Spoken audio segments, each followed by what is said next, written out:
Hello, I'm Idaho State Representative Heather Scott, and I wanted to talk to you a little bit about voter integrity, forensic audit, and possible cheating in Idaho.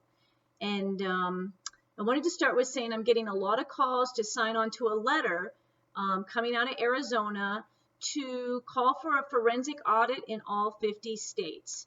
And while I'm not opposed to forensic audits, I do know that forensic audits are expensive and intensive and may uncover things you wouldn't normally see for an audit.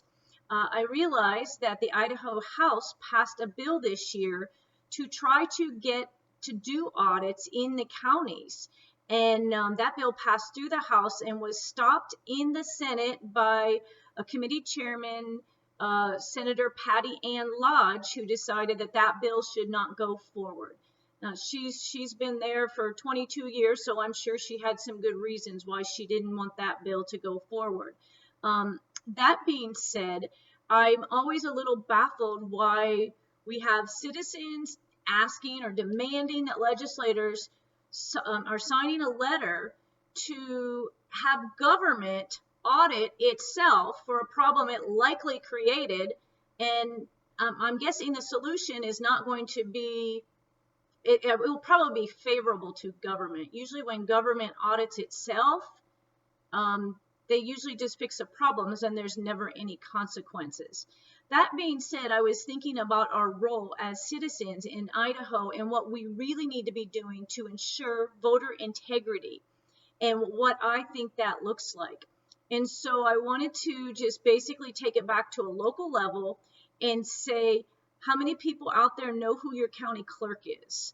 Probably not a lot. And if we don't know our county clerk, that's a problem because that's where all our elections happen. That's where the numbers get reported to the state, who get reported to the federal government. If there's problems, we need to start right in our own backyards. So many of these county clerks, I don't know if they're new, I don't know if they've been there long. You just have to know your county clerk and what they're doing. Did you know that 21 of the county clerks in Idaho took federal grant money through a place called the Center for Tech and Civic Life? That was a $400 million grant from Mark Zuckerberg. Now, for those of you that may be not on social media, Zuckerberg's associated with Facebook, the founder of Facebook, and they're really good at suppressing speech and kind of just quieting voices they don't like. They do a lot of censorship on there.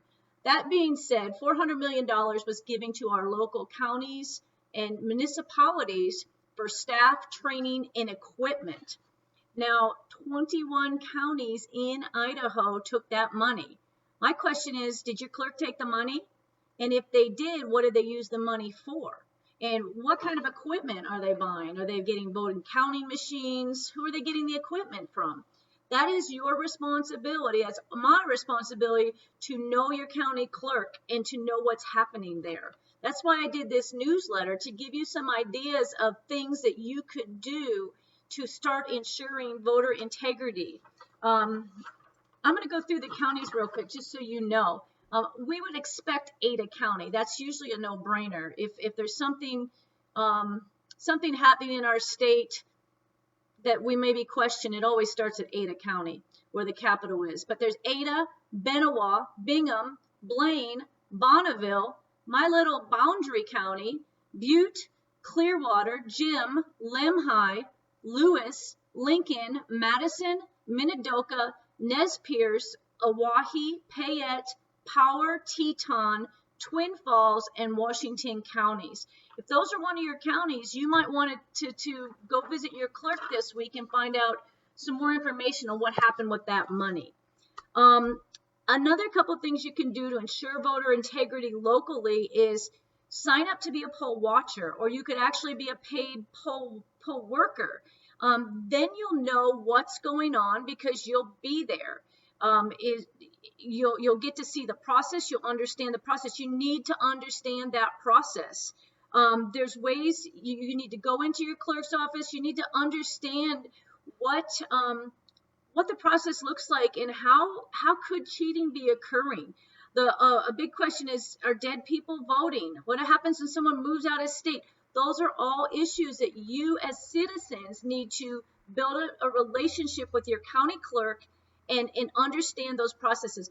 Inspect the machines. Go understand how the counts get verified. And then I think the biggest thing is certifying the votes. They also call it canvassing the votes, and that is the day after election. What needs to be done is you can actually physically go into your county clerk's office and request to see the actual ballots. This is important. So you might vote from a little precinct area of 500 people, and you can request to actually see those ballots. And if you look at those ballots, and of the 500 people, you have 600 votes coming from there, that's probably a problem. So you can verify the signatures. The signatures are verified. You need to understand the process. So when we do our job in this republic, and that is our job, we have to stop depending on government to fix our broken system. If we want a better system, we need to get involved. So I encourage you, go meet your county clerk, find out what's going on locally, and let's see if we can start fixing this from the bottom up instead of always looking for solutions, top-down solutions from government. Thanks for reading my newsletter and looking at my video, and I hope to get a new one out soon. I got lots of topics I want to share, and it's just a matter of getting all the information before I put it out there. So there's lots of crazy things happening in our country, in our state, and stay vigilant and build your communities.